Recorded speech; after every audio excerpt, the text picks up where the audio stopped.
We are at Fowler Revel Real Estate Company located in Crawfordville, Florida.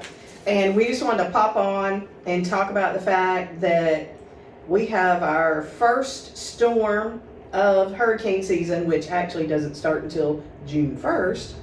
But the first storm is out in the Pacific on the other side of Mexico. So it won't really affect us, but we wanted to talk about hurricane season and making sure that everybody's prepped, everybody's ready for what's going to happen. So on our hurricane list for preparations at my house, we have little battery backups, we have water.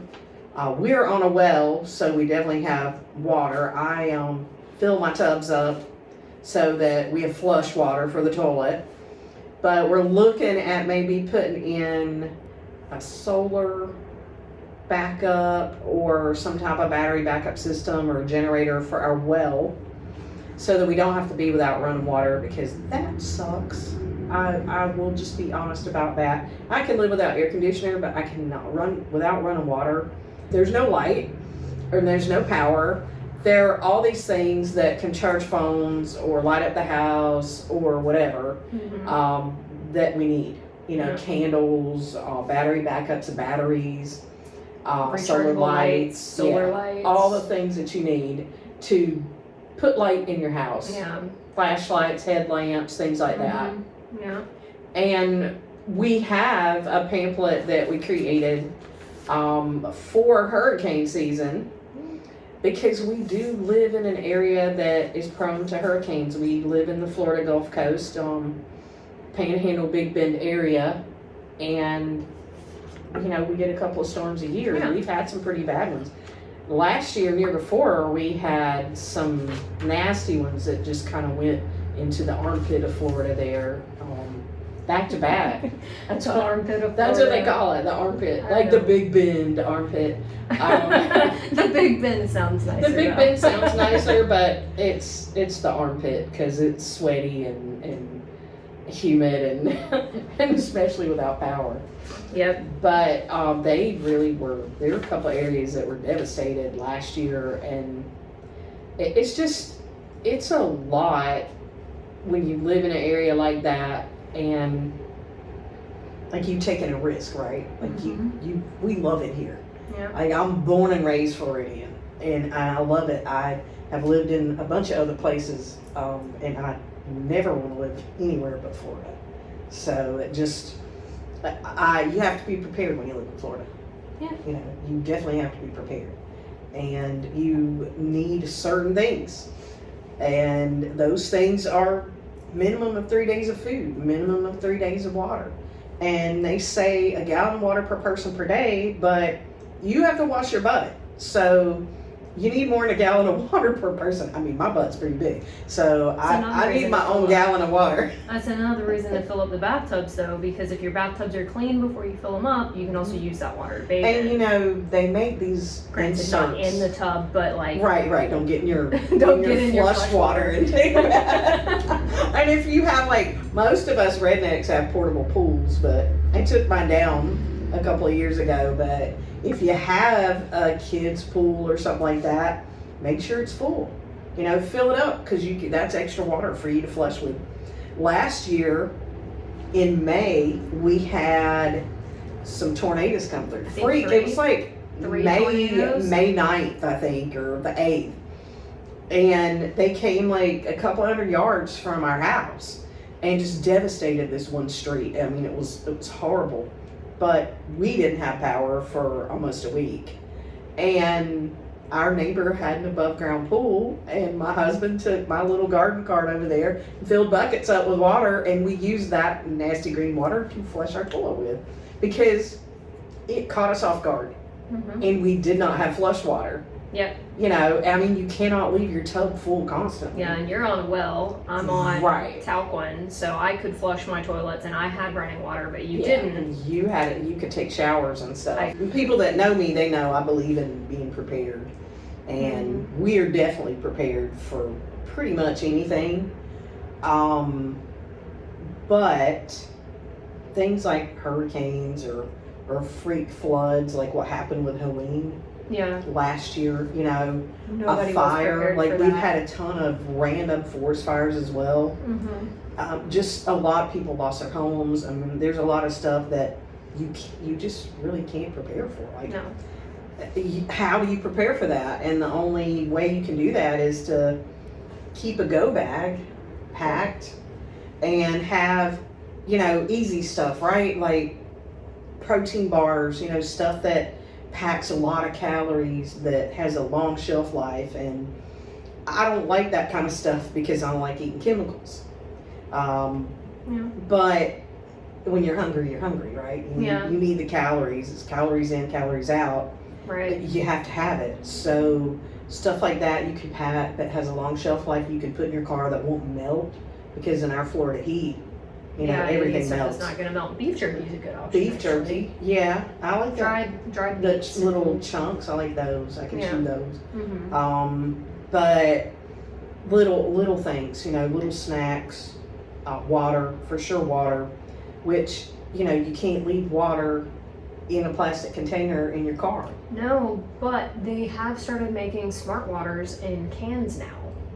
I just saw that recently. So, and apparently you can keep water in metal for 2 to 3 times as long Okay. as you can in And plastic. it doesn't leach aluminum or... Supposedly not. I suppose it I is. haven't done enough research on it to know for sure. Let's just kill ourselves a different way. Let's go ahead and say that we're not experts on any specific thing. These are just our thoughts and opinions. Right. These are our thoughts and opinions. We're not medical experts. We're not weather No. experts. The only kind of expert that I would say I am might be the real estate expert. That I am. But as far as hurricanes, I might be an expert on surviving one, because we've lived through quite a few. Or 4. Yeah. It's been some years. Yeah, being a native Floridian, you just have to know how to do certain things. Like, I'll give you an example. No power, no water, no this, no that. Can't leave the house. Can't go anywhere because there's a curfew, and you're not supposed to be out on the roads until, they've been deemed safe for us to be on them. Even though it's a Florida pastime to literally go out and look at all the storm damage. Right, like you get in your car and, and you go go. around. It wasn't even as bad here in Crawfordville as it was in Tallahassee. Like when I drove through Tallahassee, I went through Adams, and the power lines along the FAMU property line were just fully down in the road. The fence was down. The fence was was down. bad. Trees were down. Like, it was awful. Like that. Those tornadoes really. They did number a lot on of us. damage. Yeah, and then Woodville took a big hit. Yeah, know, did take a and, big hit, and like, nobody really talked about what happened to Woodville. They only Nobody. really talked about what happened in Tallahassee. It's funny. Being in Tallahassee gets all the news, and we don't get any exposure at all in the news when there's a storm. It's all about Tallahassee, and they'll claim, like Crawfordville, for example, south of Tallahassee, Crawfordville, South of Tallahassee. south of Tallahassee. Even though Crawfordville is its own place. It's And a its totally own- different county. It's Yeah. in Wakulla County. It's a beautiful county, but we live just north of that. Mhm. Right, I mean, literally right north of the county line. Both of us. In Leon, in South Leon County, which is Tallahassee, and the tornado came right down through Yeah, it went down Oak Ridge, Oak Ridge, and it went all the which way backs down. up to my street, Yeah, and the whole back end of my street was tore up. it went all the way down. Oak Still Ridge. tore up. They haven't cleaned it up. And Woodville, there are areas in Woodville Yeah. that are still just decimated. Yeah. Like, and I you still don't see people with tarps on their Oh, yeah, roofs. yeah. There's still trees down from it. Like, some things are, especially the unexpected things, are hard to recover from. And like, where was FEMA? Oh yeah, where was FEMA? Yeah, nowhere, right? Because that happened, and then the following month there was a hurricane, and then there was another one and another one, and And another one. Helene was like skipped around, and before Helene hit up in North Carolina, that area, there were floods, a lot of rain and stuff, which was also a freak thing for them, and it overwhelmed their rivers and dams and flooded, just took out neighborhoods and killed a lot of people. Yeah. And you can't prepare for that. No, You just can't prepare for that. And like, so do we say how to prepare for the unexpected? Because there's really no way to do that. There's only so much you can do. You can make plans to be prepared if the power goes out. You can make plans to make sure that the people in your home are cared for. But And your beyond pets. that, yes, And your pets pets. as well. And your I have a pets. lot of Yeah, pets, she so I has a have lot to of take care of pets. them. So you can make plans for that. But beyond that, it's like when you know something's coming, you can evacuate if you know that your home is not safe, like if you live in a manufactured home, or not safe to stay in during a storm. Like if you live in an old house. Old house, manufactured homes, even some Yeah. old apartment buildings, especially on lower floors, like Yeah, because my old apartment flooded. yeah, that's right. And that was Hurricane Michael. Mhm. So how can you help people pick the right home to weather For me, through storms? if you're looking for a home that meets your family's needs and you're looking for something that can weather the storms Mhm. to a certain extent, or Mhm. maybe has a storm shelter or potential for a storm shelter, right? Or Like even a built-in generator. a built-in generator, the whole home generator, Mhm. inline hot water heaters, things like that.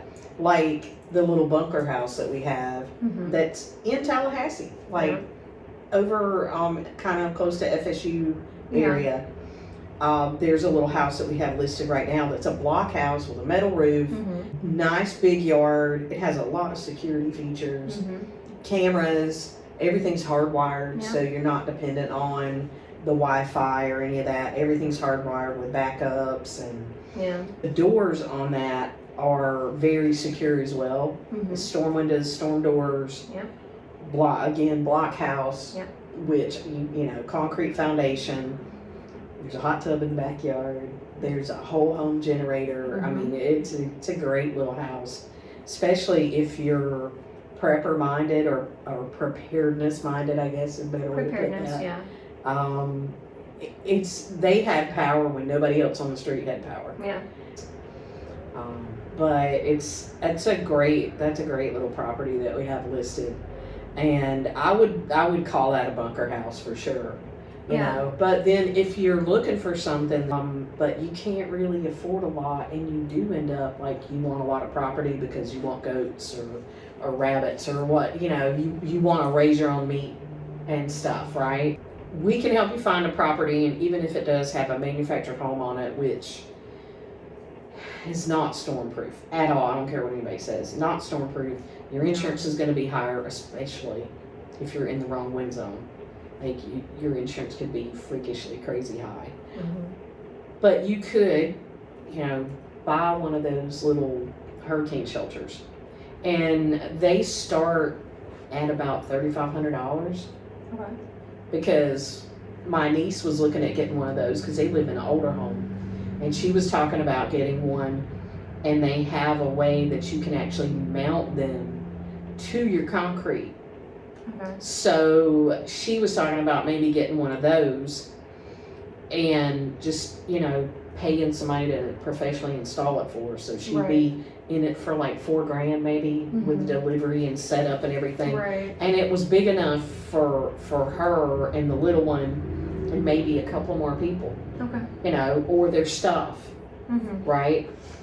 And they did get hit by a tornado several years ago, and it Mhm. just damaged their roof, but it took out a couple of houses over there. Yeah. I remember And that was another one of those freak things that you're not prepared for. However, they were prepared because they had a couple of generators Mhm. and they had a ton of water, because Yeah. there was no way they were going to drink that talcum water after the power had been off. No. You know, Absolutely they not. don't drink Like, I that don't- water anyway, but they On just that- don't like it. On that note, something that we do at our house is I bought a big sports cooler from Home Depot, and I fill it with filtered water before we lose power, so that we have drinking water for days. Right. Those are really handy. I keep bottled water, obviously, but because he takes it to work with him. Yeah. But I don't like all the plastic containers and stuff. But I do have my jugs, and because we have well water, Yeah. so I just fill up jugs of water, and I fill up our drinking cooler or our big cooler. I just put water and ice in it. Yeah. And that way we have water. But what we are looking at is maybe putting a hand pump or putting some type of something on our well. Because the worst thing in the world is if it's yellow, let it mellow. I just, it works, but it's not great. That's not ideal. No. But back to the houses that we were talking about. If you're looking for something, right, that's near the coast, rural, something that you can put your roots down, maybe create a legacy property, that is what I can help people find. That's what I love to do. Like, yes, I work with first-time home buyers. I work with people looking to buy and sell their land.